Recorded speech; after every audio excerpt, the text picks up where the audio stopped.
Bruxelles, plus 4 degrés.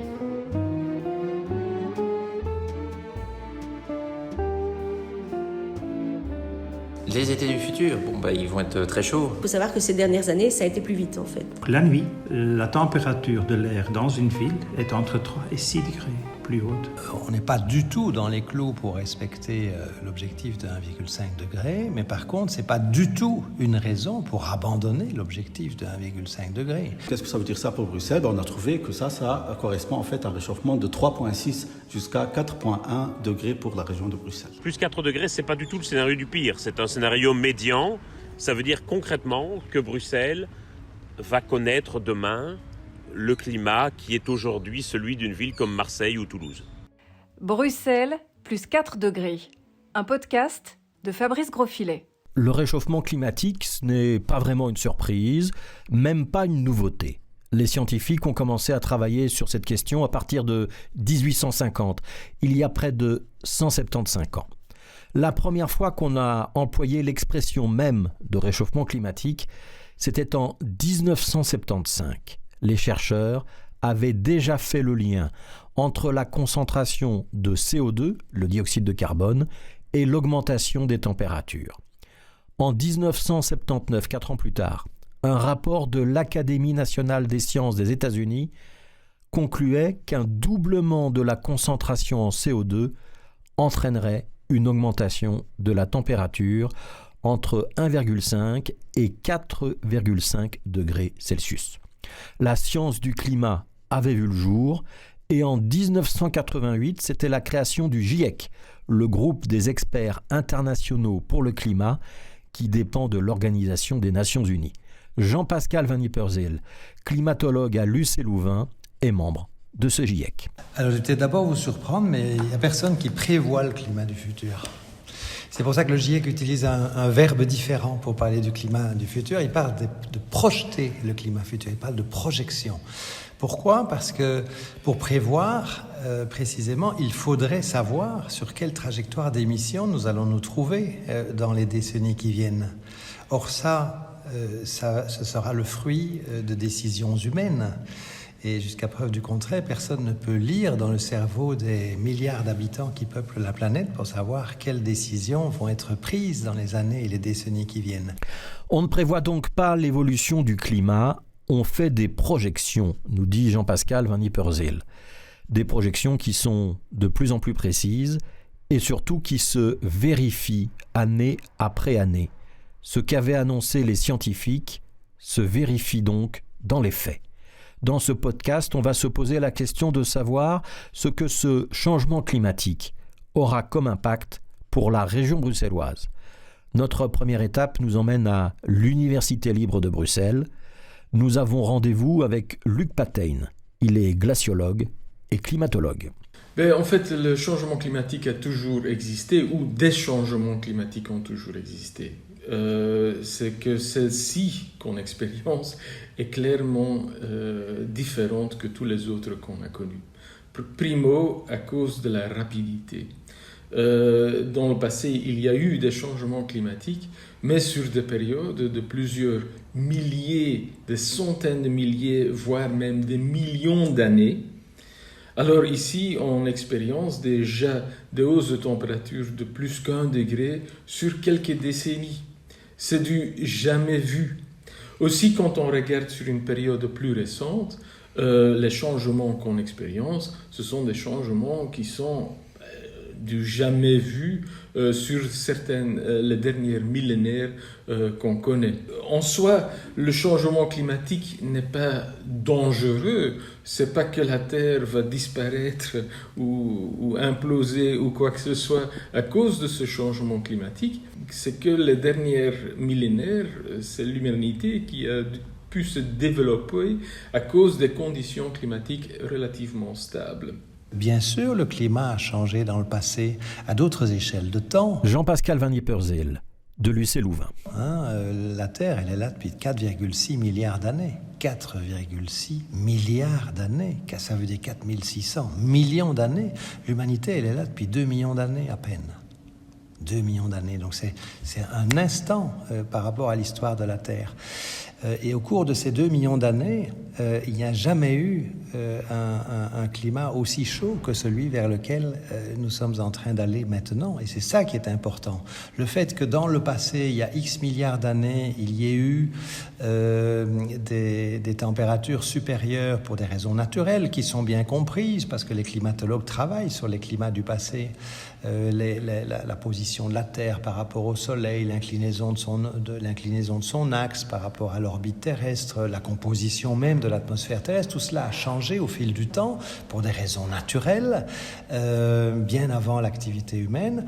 Ce sont des facteurs, ce sont des phénomènes qui sont bien compris aujourd'hui, mais ils n'ont rien à voir avec ce qui se passe depuis 150 ans, 200 ans dans le système climatique. Et ce qui se passe de manière majeure aujourd'hui, c'est la perturbation par les activités humaines qui n'a aucun précédent dans l'histoire de la Terre. Une perturbation sans précédent et un responsable, l'homme.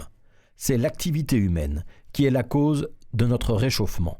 Plus précisément, la production de dioxyde de carbone, le CO2, et dans une moindre mesure, la production de méthane, qui, dans notre atmosphère, agissent donc comme des filtres invisibles.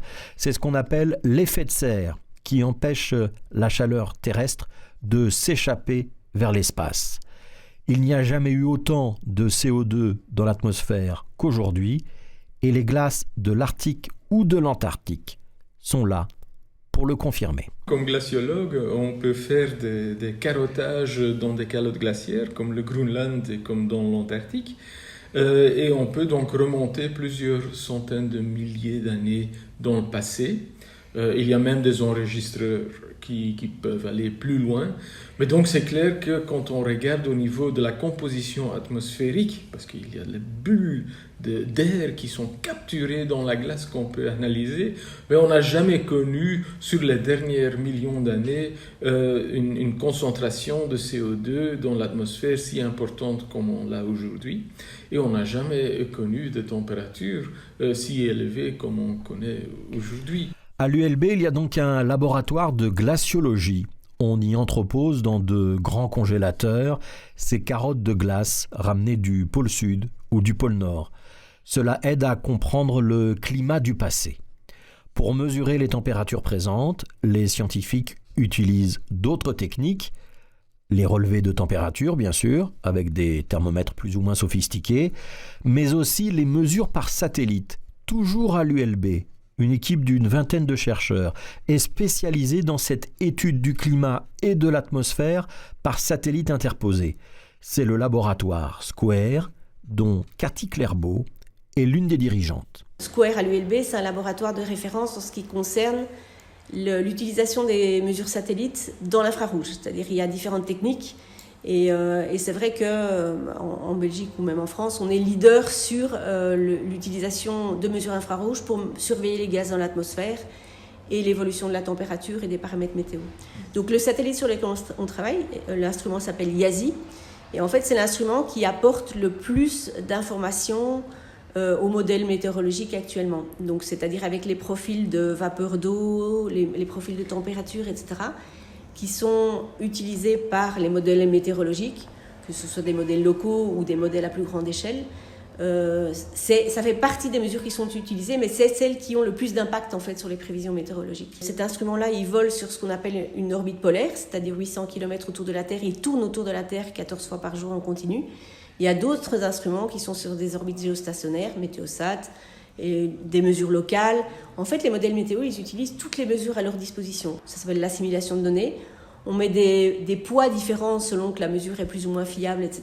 Et on fait une prévision à courte échéance. Ça ne se sait peut-être pas assez, mais donc à Bruxelles, dans ce laboratoire Square, on est super performant pour mesurer les températures et on peut le faire sur n'importe quel point du globe.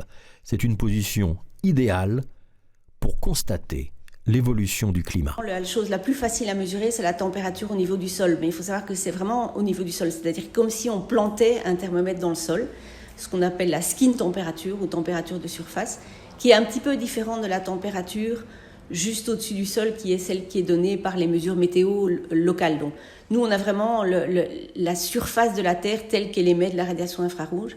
Et oui, c'est très facile à mesurer par satellite. Le seul défaut, on va dire, entre guillemets, par rapport à des mesures locales, c'est que, comme on fait des mesures partout, tout le temps, l'empreinte au sol est assez large. C'est-à-dire, si vous me demandez la différence de température entre Uccle et, par exemple, Saint-Gilles, mon satellite, il va mesurer une seule température pour tout Bruxelles chaque fois qu'il passe. Allez, entrons dans le vif du sujet, si vous voulez bien. On a vu comment étudier le climat du passé. On a vu comment prendre de la hauteur pour mesurer les températures de la planète. Alors ça dit quoi, ces mesures ? Premier constat, nous ne nous réchauffons pas tous de la même façon. Quand on parle d'un réchauffement global de 1,5 degré, l'objectif des accords de Paris, c'est une moyenne. Cela veut dire quoi pour chez nous, à Bruxelles ? C'est la question que nous avons posée à Jean-Pascal Van Ypersel.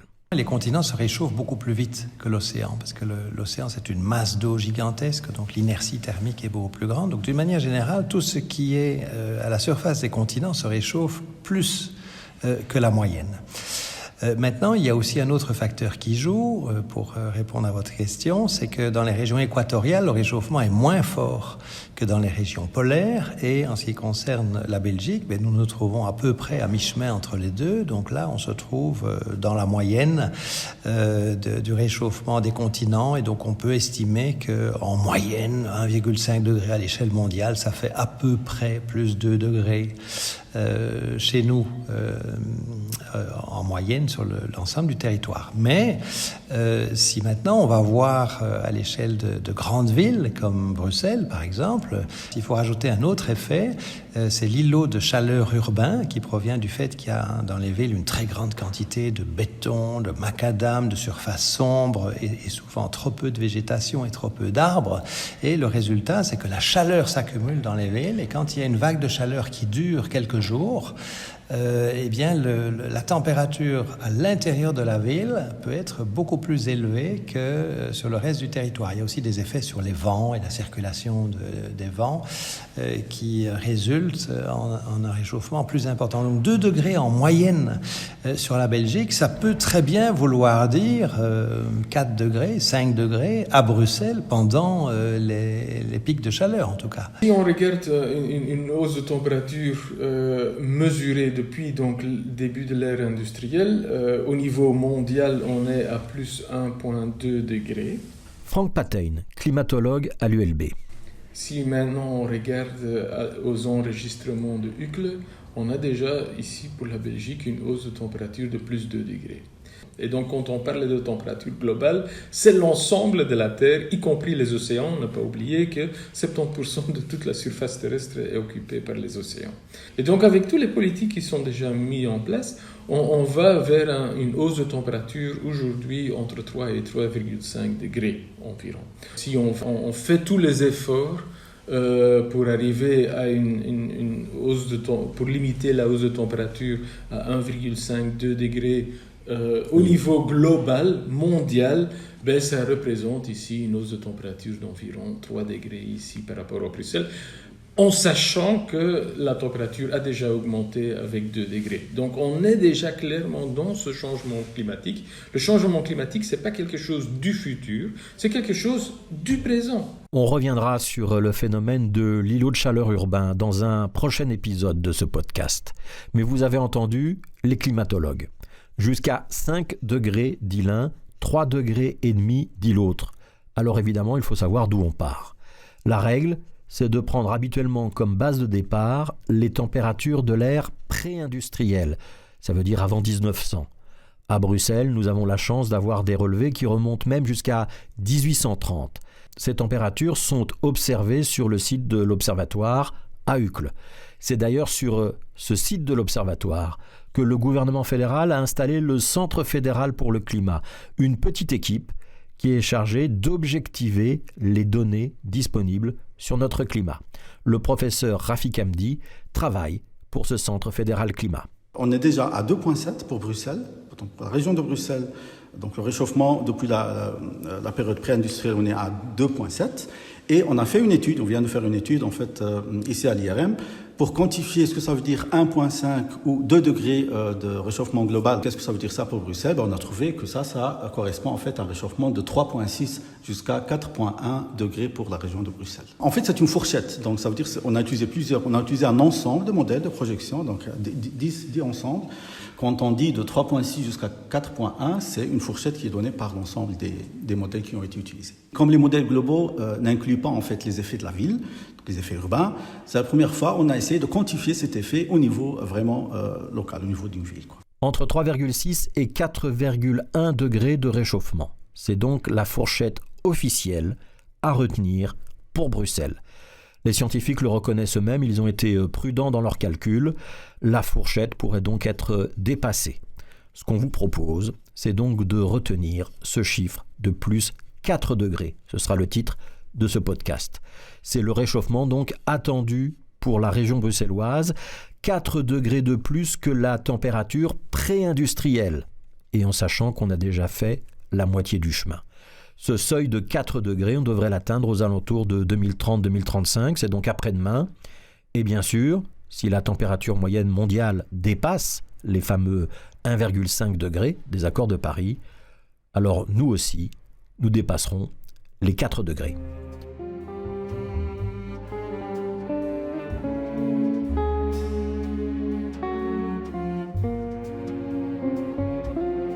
Bruxelles, plus 4 degrés. Je vous rappelle qu'on parle de 4 degrés de plus par rapport à l'ère pré-industrielle. C'est donc à peu près 2 degrés de plus que ce que nous connaissons aujourd'hui. Ces 4 degrés, c'est une moyenne annuelle. Ce qu'il faut aussi intégrer, c'est que l'augmentation n'est pas linéaire. Le thermomètre va surtout s'affoler pendant les mois d'été. François Duchesne est chercheur en modélisation du climat.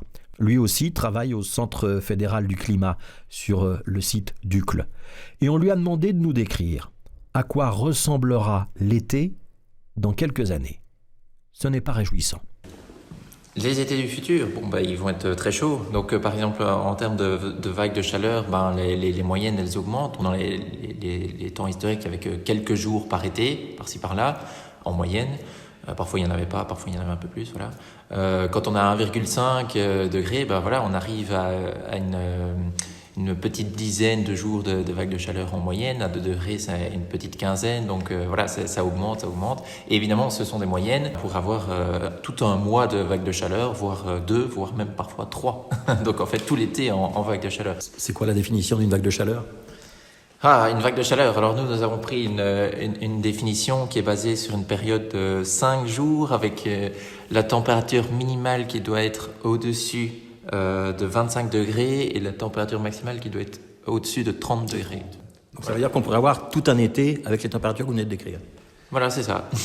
Tout un été avec des températures minimales de 25 degrés. Ça veut dire que la nuit ne nous apporterait plus beaucoup de répit. Plus 4 degrés d'augmentation des températures, ce n'est pourtant pas un scénario catastrophe. Loin de là. On écoute François Gemène. Lui n'est pas climatologue, il est politologue de formation. Mais il s'est peu à peu spécialisé dans les migrations dues au climat et il enseigne désormais le climat aux étudiants d'HEC, la plus grande école de commerce de France. Il est également co-directeur de l'Observatoire Défense et Climat de l'Institut de Relations internationales et stratégiques de Paris. Pour une ville comme Bruxelles, réalistement, il faut tabler sur un objectif de plus 4 degrés d'ici 2100. Et encore, c'est une prévision relativement optimiste. Le gouvernement français a récemment mis à jour sa politique d'adaptation en tablant sur une hausse de plus 4 degrés d'ici 2100 pour le territoire. Et c'était un peu, je dirais, le grand brouhaha général où tout le monde s'affolait en disant que le gouvernement a abandonné la lutte contre le changement climatique et envisageait désormais le scénario du pire. Plus 4 degrés, c'est pas du tout le scénario du pire. C'est un scénario médian. C'est ce qui se passerait si on était sur une hausse de la température mondiale autour de 2,7 degrés. Ça veut dire concrètement que Bruxelles va connaître demain le climat qui est aujourd'hui celui d'une ville comme Marseille ou Toulouse. ça reste vivable. Les Marseillais, les Toulousains, je pense, sont assez heureux de vivre dans leur ville. Simplement, l'organisation de la ville est différente. L'organisation de l'habitat est différente. L'organisation des horaires de travail, des loisirs, tout ça est différent. Et ça veut dire qu'il y a un énorme chantier à repenser. Donc je pense qu'il faut à la fois être conscient de cet énorme changement et de la manière dont ça va complètement transformer l'organisation de la ville. En même temps, sans non plus paniquer et affoler les gens. Il y a aujourd'hui plein de gens qui vivent à Marseille, qui vivent à Toulouse, qui vivent à Toulon et qui, je pense, sont très heureux d'y vivre. Simplement, ils ne vivent pas de la même manière que celle dont on vit à Bruxelles aujourd'hui. Quand on a fait cette interview avec François Gemène, c'était un soir du mois de juillet, dans le Parc Royal, à mi-chemin entre le Parlement fédéral et le Palais des Académies. Le thermomètre affichait 23 degrés, il y avait des oiseaux et aussi des joggeurs. 23 degrés, ce genre de température qui risque d'appartenir très bientôt au passé.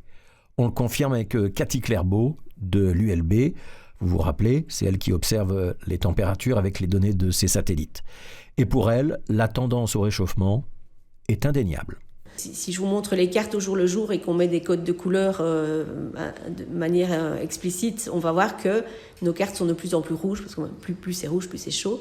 Et donc oui, on observe ça très facilement. À la fois les phénomènes locaux comme le courant El Niño, on le voit très bien par satellite, et on voit l'augmentation, la variation de température qui est plus importante au Canada ou en Sibérie, ce qui explique les grands feux, par exemple, qu'on a vus cet été, notamment au Canada. On voit très bien l'augmentation de température dans le Canada, surtout au nord du Canada, en fait. La hausse de la température a commencé très lentement.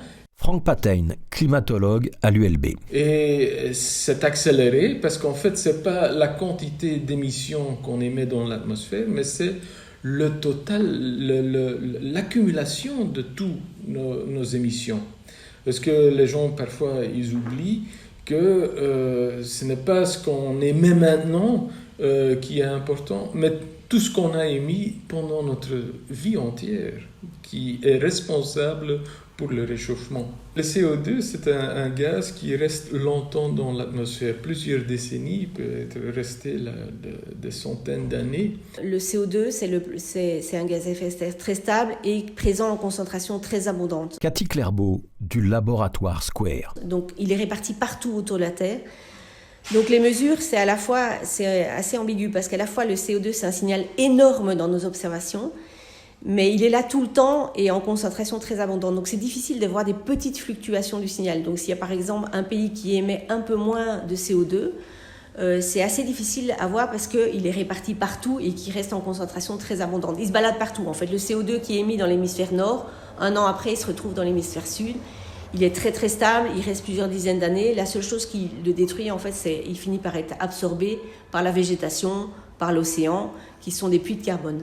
Et donc il faut accumuler les données sur des mois avant de voir des différences importantes. Traduction, même si on arrive à réduire très rapidement notre production de CO2, il faudra plusieurs décennies avant que sa concentration dans l'atmosphère ne commence à diminuer de manière sensible.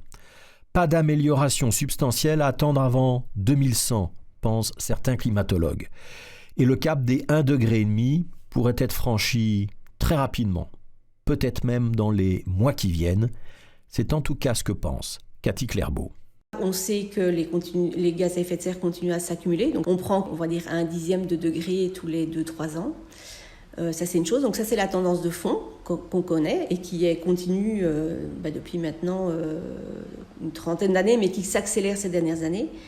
Le phénomène El Niño, qui est une variation tout à fait naturelle du climat, donc les années El Niño, c'est-à-dire où le phénomène est installé, sont toujours des années plus chaudes. On doit toujours tenir compte aussi de l'insolation solaire qui varie tous les 11 ans. Et ça, maintenant, c'est aussi un pic, parce qu'on arrive au sommet des 11 ans, donc le moment où il y a le plus de taches solaires, etc. Donc si on accumule tous les facteurs, les gaz à effet de serre qui sont présents en concentration importante dans l'atmosphère, plus le fait qu'on arrive à un pic d'activité solaire, plus l'événement El Niño qui bouscule toujours les températures, on s'attend dans les prochains mois à avoir une augmentation de température qu'on observe en fait déjà ces derniers mois. Donc pour l'instant, on a plutôt une convergence de paramètres qui vont dans le même sens, qui ferait qu'on dépasserait ces 1,5 degré. En tout cas pendant plusieurs jours, c'est sûr, parce qu'en fait on l'a déjà observé pendant plusieurs jours cet été. Est-ce que ce sera pendant toute une année? Ça on ne sait pas encore. Ça va beaucoup dépendre de cet événement El Niño en fait. Si c'est un El Niño puissant, c'est quasiment sûr. Si c'est un El Niño modéré ou qui s'estompe déjà bientôt, c'est possible qu'on ne les atteigne pas. Et ça pourrait être aussi ponctuellement, c'est-à-dire qu'après, on va redescendre dans le pic d'activité solaire. L'événement El Niño va finir, il reste en général pendant 1 ou 2 ans, ça va finir par diminuer, etc. Donc on pourrait de nouveau redescendre en dessous de 1,5 degré. Pour beaucoup de scientifiques, franchir le seuil des 1,5 degrés semble inéluctable. Mais ce franchissement pourrait n'être que temporaire. On va laisser la conclusion de ce premier épisode à Jean-Pascal Van Ypersele de l'UC Louvain. On n'est pas du tout dans les clous pour respecter l'objectif de 1,5 degré, mais par contre, ce n'est pas du tout une raison pour abandonner l'objectif de 1,5 degré. Parce que cet objectif, il n'a pas été choisi en fonction de la facilité avec laquelle on pourrait l'atteindre, mais il a été choisi parce que au-delà d'1,5 degré, les impacts deviennent beaucoup plus importants et beaucoup plus significatifs, mettant en danger la vie humaine, la vie de nombreuses espèces vivantes, le bon état de très nombreuses infrastructures humaines, etc. Donc, si l'objectif a été choisi pour cette raison-là, c'est pas parce qu'il est difficile à respecter qu'il faut l'abandonner et prendre un autre objectif. Je pense qu'il faut garder cet objectif-là et tout faire pour limiter les émissions le plus vite possible, le plus fort possible, pour essayer de continuer à respecter cet objectif-là, ou même d'y revenir après l'avoir dépassé.